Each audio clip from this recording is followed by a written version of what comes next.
not. So, the question that we are often asked is, you Christians believe in a God? Yes, we believe in a God. How then can this loving, kind, considerate, compassionate God send anyone to hell? Is that not a common question? Sure it is. What we need to say is that's not the right question. We need to say the right question, David, is how can a holy God ignore sin? Because the truth is we all want sin dealt with. We just don't want our own sin dealt with. There isn't anyone that doesn't want sin dealt with. When Stalin is murdering thousands upon thousands and hundreds of thousands, we want him dealt with. When Hitler's murdering 6 million Jews, we want him dealt with. We really just don't want our own sin dealt with. I mean, we need a God that's in charge and has a standard, because when someone steps in front of us in line, we want the teacher to step in and say, Johnny, you go to the end of the line. Johnny, I've told you 3 or 4 times we do not step in line. What then is my punishment? You will go to the end of the line. And nobody says, now why in the world are they doing that? That's the most ridiculous thing in the entire world. We all go, of course. Why do we do that? Because we understand the fact that sin cannot be ignored. So, what then is the point? If, let me do my very best to try to explain this. And I need you to hear this.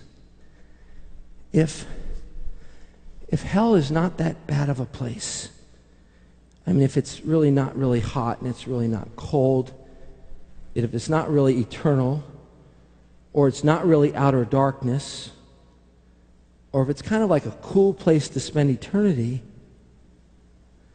then what did Jesus save us from? See, the truth of the matter is, the reason the cross is so glorious is because he saved us from hell.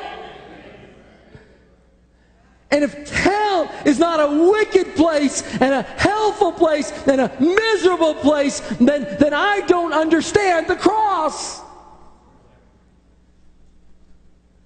I don't understand the cross. It doesn't make sense to me. God, why did you send your only begotten Son to die on a bloody cross and endure that beating and wrath poured out on him? Why did you do that if hell is not really a bad place? If it's really kind of like an amusement park and we're all going to enjoy ourselves down there, then I don't understand why you sent your only begotten Son to die on a cross to redeem humanity.